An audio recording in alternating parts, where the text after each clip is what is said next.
Jay Stringer, what a privilege it is to have you here on the RevRx podcast today, man. I followed your work for a while.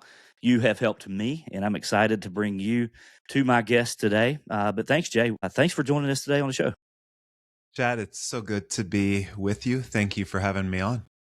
Jay, I'd love, before we delve into your work, I'd love to find out more about you.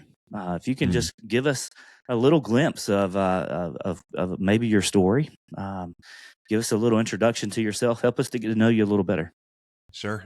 So I am a pastor's kid, a PK, Yeah. third of four kids. And, part of what I would say about that is my older sister took more of like the traditional rebellious pastor daughter, kind of like created some headaches for my dad. My older brother went a lot more into like maybe you could call it like a philosophical rebellion. Like he was reading Nietzsche at 16 and critiquing some of my dad's sermons. Well, So I grew up kind of in this recognition that so much of my mother and father's world, was just difficult, whether it was just heartaches in their marriage, difficulties that they were experiencing as, a pastor's wife, and then, at least two kids that they were having some initial time with. So I would say that kind of became something of the provisional self in me in those early childhood years. Is there was a goodness to who I was, but there was also a sense of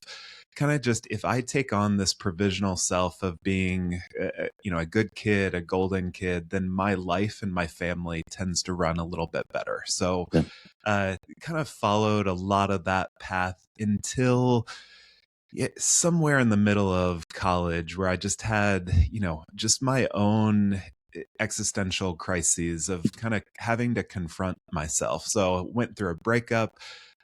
Was really into Reformed theology at that time, kind of the deader, the better. You read the dead theologians, and just became not a great person to be around. And it was around that time that I met a guy by the name of Dan Allender.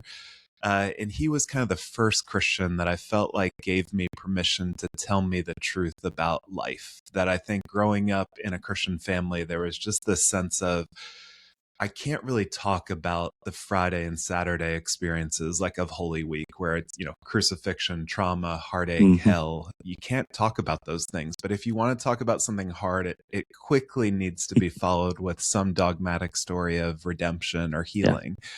And Dan was the first one that kind of just gave me permission to say, like, I don't understand any of this. Sure. Have a lot of anger, have a lot of unaddressed trauma, and I need to address some of this stuff. So I would say meeting him changed the trajectory of my life. Brought me out to Seattle, kind of left the East Coast, Washington, D.C. area, moved out to Seattle, did my Master of Divinity, Master's in Counseling, also met my wife, Heather, who's also a psychotherapist. She came out to study there too. Spent 15 years in Seattle, have two kids. And then during COVID, we made the decision to move from Seattle to New York City. So it was a completely wild time of just everybody's moving out of the city and we are coming in. So, so psychotherapist, author, and as I was saying before the show, work in progress. Like I have been in something of my own midlife. I wouldn't call it a crisis. It's more like a chrysalis of just being in a little bit of a goop and wondering what in the world is going to emerge from this season of life. So, little bit of background. I like that. I resonate with a lot of that. Poor preacher's kids, man. Did you get worked into a lot of sermons as illustrations? And I did. My poor which kids again there. is like something of the context of envy in a family system where, some of the stories that are told about me are, there's more life, there's more things that are worthy in an evangelical sermon than talking about the heartache and difficulties that I would say my brother and sister also gave my parents a great gift in confronting them, cornering them with things that they were not willing or able to address at that particular time. So a lot of sermon illustrations that I remember. My position as a pastor right now is young adult pastor. So it's that age after they graduate high school and into young familyhood. And that's really that age you were describing a little bit of having that I can't say the word existential crisis, of just breaking down, a lot of the things of, why do I believe this? And is this reality? And coming through that and coming on the other side and then having permission. And I think that's key. Someone coming along and giving you permission to be able to talk about the things that you struggle with and to be able to normalize those things. Because you're right, especially in evangelical circles, we find ourselves pushing those things away, or trying to, kind of revamp the course of that, instead of just addressing it with honesty and truth. Exactly. Yeah. I mean, particularly in my 20s was when so much of this hit the fan, Yeah. like struggling with my own unwanted sexual behaviors, like porn use, having an eating disorder that, of bulimia that I had never heard any other man really talk about. And Wow. so there was all these kind of swirling desires inside of me, like really wanted to go into ministry, go into counseling, understand the human heart, understand who I was, and yet also dealing with all these conflicting desires that I felt like were turning me into the worst version of myself. Mm. And thankfully was in a community where, it wasn't about hiding, it was far more about authenticity and Yeah. kind of really addressing areas of heartache, areas of suffering, and that's essentially how we grow. So this notion of you can't become any more spiritually healthy than you are emotionally healthy, and I think a lot of the context that I had grown up in was, you you don't want to show where you are not emotionally, sexually healthy, Yeah. but just kind of use spirituality and use gospel centered language to really sidestep some of the more difficult areas of your life. So, so grateful for that formation in my 20s of, okay, I am a mess. And yet there's also some profound, beautiful longings inside me that really want to be honored. Yeah, yeah, I love that, and I appreciate your authenticity too, to be able to say, "Hey, I'm still a work in progress." And we talked about this a little bit beforehand. I think we all are. We haven't reached our destination to this point. If you're listening to this, hey, we're all works in progress. We're all in Yes. this Yep. place of figuring it out, Hmm. and we have guides along the way that help us, and we can get a little further down the road. And so, I appreciate your honesty by saying that. Hey, you're one of those guys, but you're still in that place, and I don't think Yeah. we graduate On from there. that, no, on that note, when I, like so many people, during COVID days, we moved into New York City. We're kind of confined in an apartment. And so we got a Peloton in those early days, and the first class I took was from an instructor by the name of Jess Sims, and she essentially just said, "You are a masterpiece and a work in progress" at the Mm. exact same time, At and I the was same kind of time. like, Yeah. "Whatever, I don't really buy into this." But then as I sat with it, it was like there's something really, really true Mm. about that. That there is something so beautiful about who we are, Yeah. and yet we also have to remember like there is a work in progress, and I think Hmm. it's that tension that really refines us and kind of keeps us from, yeah, whether it's our own arrogance or our own despair.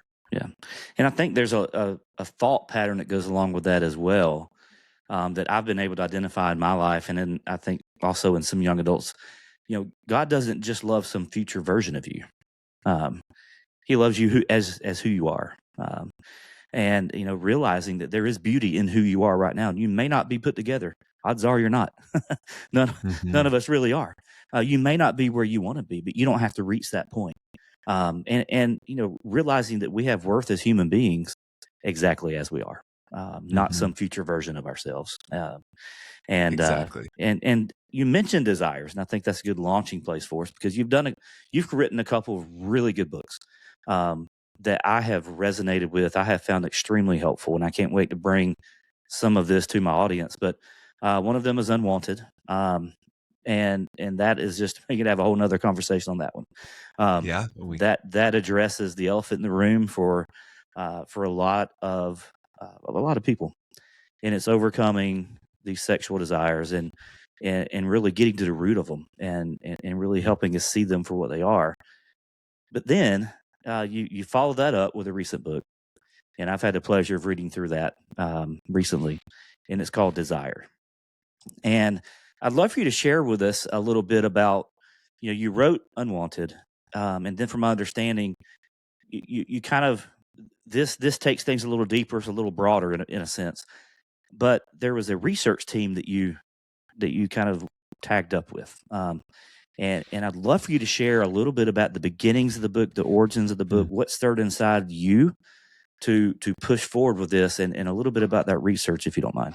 Yeah, would love to. So with regard to Unwanted, Unwanted was basically my attempt to create a framework for how to understand unwanted sexual behaviors like the use of pornography, infidelity. Mm-hmm. And part of what I had grown up with was this kind of lust management approach in the church. And that was, you get accountability, you get some internet monitoring on your computer, you slap rubber bands around your wrist, you dart your eyes, and you try and kind of outgrow this thing. But really, you're trying to manage your behavior. And so I teamed up with another research team at that point, and we just basically began to ask people questions. I'm a licensed mental health counselor, so I see a lot of patterns with regard to why people pursue certain behaviors. And so one of the things that I was really curious about is not just like, do people watch porn? Because we know that, this is not just a male issue. It's something like 30-40% of porn users are now women now. Right. So we know that this is a human reality. And so I wanted to get a sense, not just do people watch porn, but what types of porn do people actually pursue?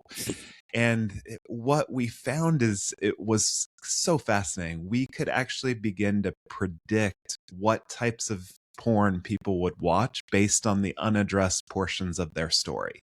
Wow. And that kind of just, I think, unlocked something in me. Like I wrote a blog entry before my book was released, and I got like 100 requests for therapy from that blog alone. And, part of what it was is I don't think anyone had really been invited to develop curiosity about why they're drawn to their particular fantasies. Yeah. And so that's why I think Unwanted really struck a nerve, is it gave people kind of different language and a level of curiosity about why they do what they do, where, a lot of them came from that lust management approach, or one of the best-selling books of all time with regard to Christians, kind of just, told spouses, if your husband is trying to leave porn behind, essentially present your body as a merciful vial of methadone to him, like direct quote. And it's like, what do you think that does to arousal and libido in marriage, to know like you're just methadone to him? Yeah. So I wanted to change that conversation. So felt like we did. And then it just became the question of like, what do I write next? And so I started paying attention to my clients. I started paying attention to readers' input. We got a lot of responses of like, Jay, I love your approach. But some of us struggle with out of control sexuality. What do I do if I feel like I have no desire for my sex life? Like, what is it, if I feel like I need a defibrillator to get my sex life going, and like, what do I do in the midst of that? And then a lot of people were saying, okay, I feel like I understood my fantasies. I understand them with a lot more kindness, but like, I'm still struggling with depression. I'm still struggling with anxiety, or my marriage is still dealing with a lot of the debris. What do we do about it? So I just started paying attention to everybody's questions, the angst, what I needed, what my clients needed. And what I realized is like, we don't just need, insight and understanding about outgrowing one problematic area. We really need intentional formation, like a roadmap of how to be human. And so that kind of led to a lot of research to kind of say, like, let's understand the topic of desire, because desire is just one of those lightning rod issues. You get some people in the church that are like, what? you don't want to have desire. Like, your heart will inevitably be deceived and drawn into selfishness, and Right. God forbid something sexual. And then you get the cultural sound bites that sound really good of like, follow your heart. What do you want to do with this one wild and precious life that you've been given? But we have no practical guidance on how to develop our desires. And so that was kind of some of those initial stages of recognizing like we need to get underneath behavior even more to Mm. understand this kind of amazing, mysterious, powerful force called desire. And I think desire is one of the most beautiful gifts that God has given to us. And we don't utilize nearly we don't utilize much of it at all in our lives. So Yeah. usually we look at a lot of our behaviors of, substance abuse, porn, greed, envy, and we're like, yep, desire is not a good thing. I should just kind of bury this. So, Yeah. And I love it. I love the approach you bring to this too, because you've got a degree in theology, and then you're also studying human behavior. And I love how you listen and you look for patterns. To me, that's the greatest way to learn, is by recognizing patterns that already exist. Instead of trying to fit people into a blueprint that you've created, you're trying to adapt to what you're seeing. And so I think that's beautiful. And I love the approach that you bring, that is this spiritual side combined with, this mental side combined with what goes on in our brains and in our bodies, and this marriage that we are holistic beings. mhm. And that's one of the things that I like to teach and preach as part of this podcast, and as part of just who I am.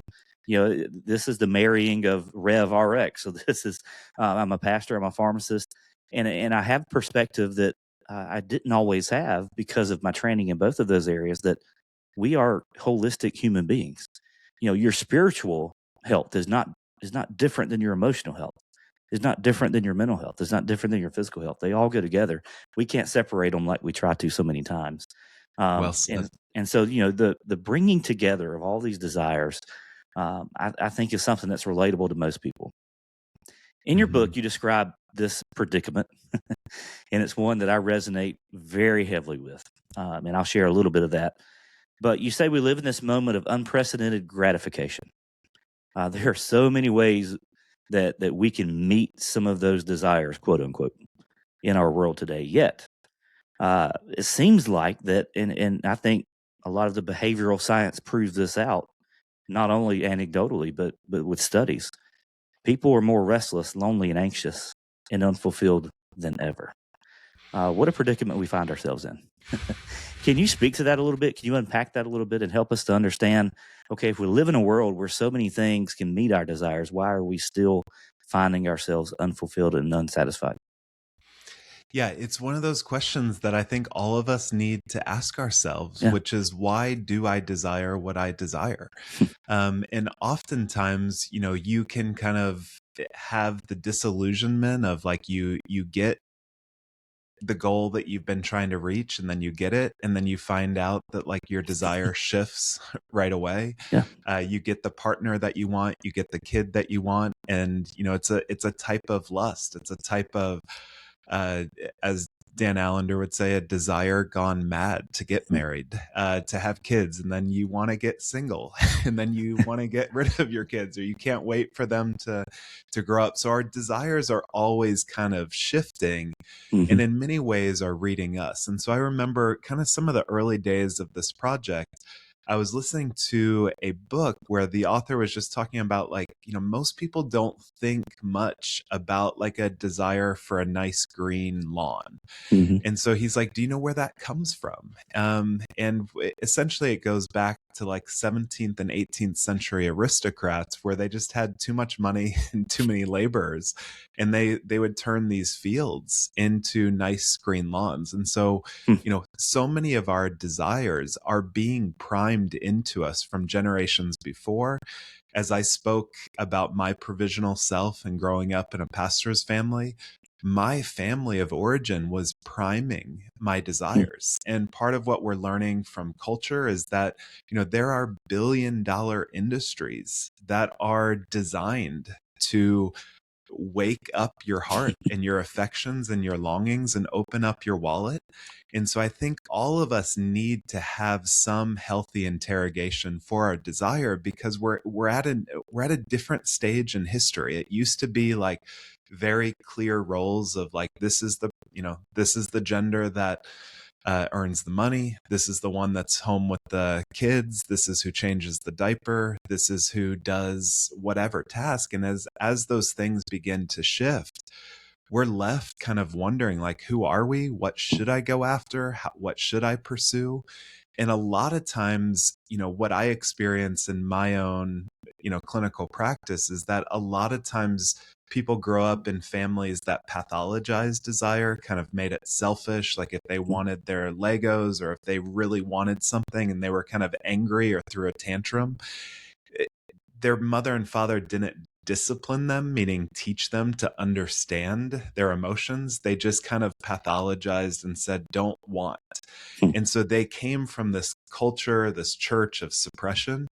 And then they, get into their 20s and 30s and no longer and then they start, getting on this kind of hedonistic treadmill, and it exhausts them. They chase all of their longings. They spend a lot of money on themselves. They, pursue their self-care, which I'm all for as a licensed counselor. Sure, same. But then it all comes back to them, and they're unfulfilled. And so, some of the research would show that if they looked at 3 different groups, a group that just did one self-care act every day. The second was, think good thoughts or send a prayer to someone that is struggling or going through something. And then the third was to do an intentional act of kindness to someone every day. And part of what they found, I think they used inflammation markers as the litmus test of this, but part of what they found is that the people that actually loved on other people, like did intentional acts for others, felt better inside. And so, I think we have gone from kind of over indexing of deny yourself to, satisfy, indulge yourself, and both are not working. I think part of what we're waking up to is like, we are made to love others deeply, but we are also made to understand who we are. So I think, just as you talked about being, Rev RX, like your capacity to love other people well is actually developing your desires as a reverend, as a doctor. And so all of that sense of none of that is wasted or primarily selfish. It's a sense of when you really tend to your desires for theology, for the body, you become a better human being for the life of the world. And so I think that's largely what we have lost, is we're either caught in this deny yourself or fulfill yourself. And I don't think either paradigm really work. That's a really important distinction, and it's one down here in the Bible Belt. I get that a lot. We have very clearly Jesus saying in scriptures, "Deny yourself, pick up your cross, and follow me daily." And we take that to you can take that to the extreme and say you can have no desire for anything, and really that can take a lot of different forms. Then you have a culture that says, indulge yourself.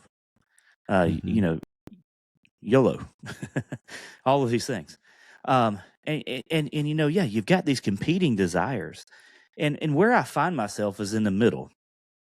I find myself in the middle. I think a lot of other people do too, to where they see value in the sayings of Jesus. They find value in who he was. Maybe not so much looking at the nuances of what he was trying to say with that verse, but, deny yourself. But then we also realize that we are better.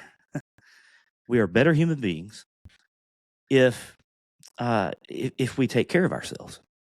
And it's that balance of you've heard it said this way, you can't pour from an empty cup. And I find a lot of people stuck there. They want to be a good Christian. They want to be a follower of Jesus that denies themselves. But they find themselves in this really dark place to where they've ignored their desires for so long, and they've ignored, quite honestly, the longings of their bodies to just thrive the way that God intended them to.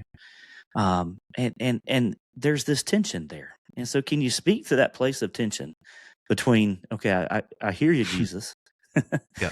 but then, I've got to be able to take care of people in a way that God made me to take care of people. Mm-hmm. So Yeah. can you speak to that tension a little bit? Yeah, let me try and answer that by both some theology and some, just human development science. So, Sure. I think of like the body of Christ, right? So, think about it as a body, like or apostles, prophets, Yeah. teachers. There are different gifts. Another way of saying that is God has given us talents, Yeah. and that parable is such a lovely parable of being able to say, some of us God has given like 4 talents to, 10 talents to. And what are you going to do with those? Are you just going to bury those? Are Yeah. you just going to deny them that you've been given them Right. out of kind of baptizing them in Christian theology? Or are you really going to cultivate these talents for the body of Christ? Yep. And I think that's the real question that we have to be asking is like, who are you serving by hating yourself? So if we are made in the image of God, God's desires, God's longings are embedded within us. And so I Amen. think part Yeah. of what we need to recognize is that like God has planted eternity in our hearts. He's planted a desire for the kingdom in our hearts. He's planted a desire to love, to know, and to be known. And our task is to really begin to cultivate those things. Sure. And so, the body of Christ is served when everybody is tapping into the unique talents and desires that God has given to them for the sake of the world. So, Yeah. from a psychology perspective, this is kind of the concept of differentiation.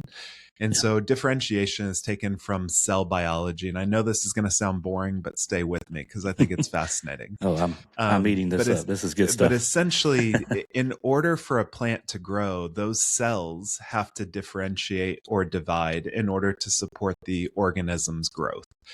And so when we're thinking about growth requires differentiation and individuation. You have to know who you are. So think about this in terms of like a symphony, that if you were to go to a symphony in Atlanta or New York City, you want your violinist to be the best violinist in the city. You want your percussion team to be phenomenal. You want your, clarinetists, your woodwinds to be so good at what they are doing. But the magic of a symphony is not just that there's a great violin player, it's that somehow they've been able to make music together. Yeah. And one of the things that I often find in a lot of Christian marriages is that they push this concept of like, let's develop a lot of unity, let's develop a lot of passion, let's develop a lot of romance.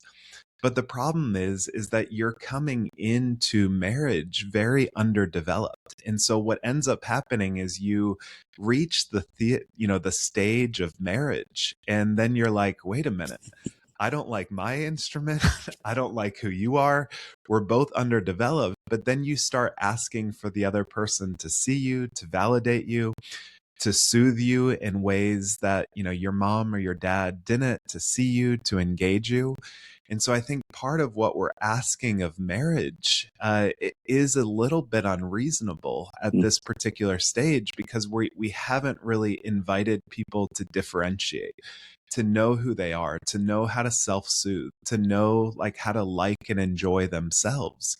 And so if I don't like or enjoy myself, I'm essentially giving my wife a laundry list of needs that she needs to soothe and validate, which at some level works until you're like, wait, I want so much more life and passion and vitality out of this particular marriage. So all of that kind of goes back to that category of differentiation and individuation is you've really got to do the work to understand who you are, what you love, what you enjoy, because out of that is the raw material for, marriage connection, your involvement in your local church, your involvement in your neighborhood, is you have to really come to this place of like, I know who God has made me to be, and Yeah. I enjoy it. And out of the abundance of that, I bring that to the relationships in my world. Yeah. A large way we differentiate our talents. I love the body of Christ illustration because it is a body. And it makes sense that, uh, you know, Paul writes in some of his letters, we don't need everybody to have the same talent. No. Just like with an orchestra, everybody doesn't need to play the same instrument and play the same notes. That doesn't sound good.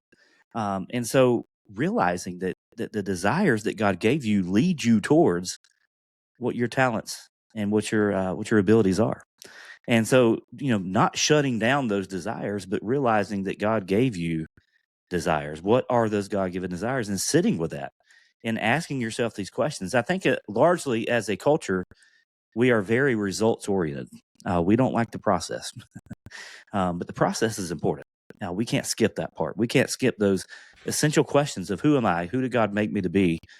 And a large way that we answer that are through the desires that He gives us. And so Hmm. I love the way you pulled all that together, Jay. And so while we're thinking about desires, in your book, you have 5 core desires. Can you really quickly kind of walk through what those 5 core desires are and how they interplay in our lives? Yep. So these are essential human desires for flourishing. Hmm. So the first desire that we found, labeled it as a desire for wholeness. And so this is a desire to know your story, to know where you come from, to really understand the core stories and obstacles that you faced in childhood. And so that is, a desire for wholeness. Second core desire would be a desire for personal growth. And that's all about differentiation, Hmm. individuation, going through some of the crucibles of our life and not escaping them through, distraction or external validation, but really growing a sense of self. And then the third core desire is that of intimacy. And, I put that one third on purpose, that a lot of times we desire intimacy, connection with others because we don't know who we are. And so we want to come at this from a really strong, uh, place of fullness. And so intimacy is, really practical skills that couples can learn, that individuals can learn to really grow intimacy in their relationships. The fourth core desire is addressing kind of our desire for sexual pleasure and just experiences of enjoyment in our life. And so part of what I have found in my research and clinical practice is that I'm working with this category of, sex is really intended to reveal things about us, provoke us, and then eventually heal us. But the dilemma that most of us have with sex is we don't like our insecurities or vulnerabilities being revealed in us. We don't like the provocations that sex has. And then we, because of that, don't really get to the healing power of what sex can offer.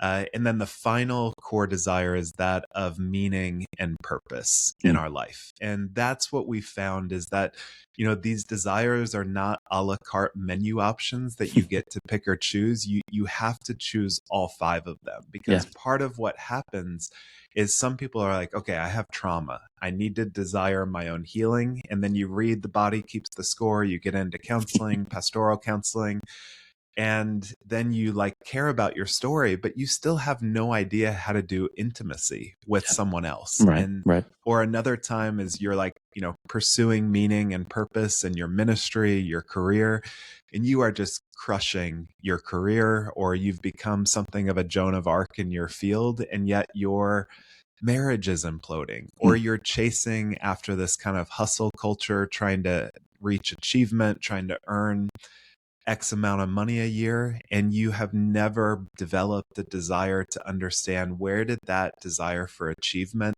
even come from to begin Yeah. with. And so you over index in your career. So these 5 uh, desires are a little bit like, the US Constitution, that we have different, legislative, executive, judicial, and they're meant to provide something of checks and balance in order for, you know, the United States to thrive. So that's part of what we're looking at is it's not just one desire. Mhm. You've really got to develop a holistic framework. I love that. I found myself in that place where I was over indexing, I was over prioritizing one area of my life, killing it in whatever, fill in the blank. And the Yeah. way I've described that before when I tell my stories, it's almost like a game of whack-a-mole, where if you played this game at the arcade, one pops up, you hit it down, then something else pops up, and Got then it. you Another one. got it. Oh, Yes. here's something else. And that's largely my story for the first 30 years of my life was playing whack-a-mole, trying to pick one and fix it.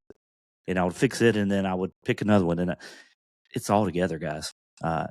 These 5 desires are God-given desires that are present within each of us, and it's our job to understand them and to develop them fully into our God-given potential. And so, Jay, Yeah. you are Let doing, me yeah. let me give you an example of just what that looks like. So, That's what I was going to ask you. Go okay. ahead. So like I had, a couple come in for some couples counseling to talk through just some of the sexual difficulties that they were experiencing. And, as we started uncovering kind of just some of their dynamics, one of the things that this man disclosed to me was that he feels like a lot of anxiety around sex, specifically tied into climax. And so we started kind of unpacking some of, just his anxiety around that, how he feels like a failure in the midst of that. So he wanted to develop a greater desire to have better sex and develop more intimacy. And that's all good. I was, blessed his desire for that. But we also needed to go back to understand his story. One of the things that one of my professors in grad school said is like when you get married, that marital bedroom is the noisiest, loudest room in the entire house. Like your mom is there, your dad is there, your porn history, like all of these figures from our life come into that It scene. all And so we joins you started there. Yeah. exactly. So we started kind of unpacking this inner voice of judgment and contempt and intensity. And part of what we began to uncover is that, he grew up in the Bible Belt. His dad was a college baseball player. And his dad was just one of those classic dads, always yelling at him from the sidelines to kind of like, protect the plate, 2 strikes. And like when he was playing any sport, his dad was just obnoxious, yelling at him. And so after games that he would do really well, his dad would kind of like tap him on the chest, say, good job. But then if he, struck out more than once, if he, missed a handful of layups in a basketball game, like his dad would just leave him and go back home on his own. And so part of what he internalized is, if I am successful, then I'm going to get a tap of love. But if I don't, I'm just going to always hear this kind of inner voice. And so part of what sex was revealing to him was that, this was another sporting event for him of he had to do it right. He had to get it right. And if he failed, which meant for him essentially climaxing before his wife, then he was a big failure. And so part of what we needed to do was to allow sex to provoke him to a different way of being in life. And the more that he did that, the more that he understood his story, understood kind of a desire to engage that boy differently as a young kid of like, what did he really need from a dad growing up? And he needed more kindness. He needed less of an obnoxious figure inside of him. And so part of in his own healing process with sex is he said, if that's true of the way that I have sex, where else is that true in the way that I go about my career and engage these things? So he was looking to his wife, to his career to all validate him. There was this internal voice of judgment and condemnation that was really keeping him from imagination and keeping him from delight. And so that was just one example of, you come in thinking you have a problem with sex or you have a problem with conflict in your marriage or a problem with porn or a problem with trauma. And then very quickly you're like, nope, this is all connected. And so that's really the design of, where this next book is going, is we're going to give you a roadmap to understand all the predicaments, problems in your life, and kind of show you how to find growth and healing in the midst of it. Your story matters. Your story shapes you. And for me, a lot of those similar features, not with my dad necessarily, but they presented themselves as perfectionism and people pleasing. And that showed up in so many ways in my life. So everything you're saying is spot on. You're doing awesome work, brother. I want to encourage you to keep using your voice, keep using your pen, and keep sharing the things that you have to say. And if I've got somebody out there that wants to find out more about you and the work you're doing, where could I send them? What's the best way to get a hold of you and to see the work that you have out there? So my website is jay-stringer.com. The dash is there because there's a British crime fiction novelist that's also, his name is Jay Stringer. So he got to Instagram and websites before I did. But you can find me on Instagram as well. But yeah, there's a lot of resources, a lot of courses, materials. If you're a leader, pastor, counselor, and you want to understand more of your own story and how it shapes the leadership that you do, we have training for leaders. And then we also have a lot of online courses to help people outgrow destructive behaviors, really develop intimacy, self-assessments to learn more about yourself. But jay-stringer.com is the hub for all of that. Awesome. I'll put that in the show notes. But my tagline for the podcast is conversations on what matters most. And these are some of the things we talked about today that have the potential to set you free. They have the potential to really allow you to be the man or woman that God created you to be and reach your potential in Him. So, Jay, thank you so much for joining us today. This has been a privilege. So much valuable insight here. You guys check him out. But brother, I appreciate you. Keep leaning in and wish you all the best. Thank you, Chad. Honored to be with you today. Thank you for your questions and how you have been formed and honoring the desires inside you. Thank you, brother. Take care. You too.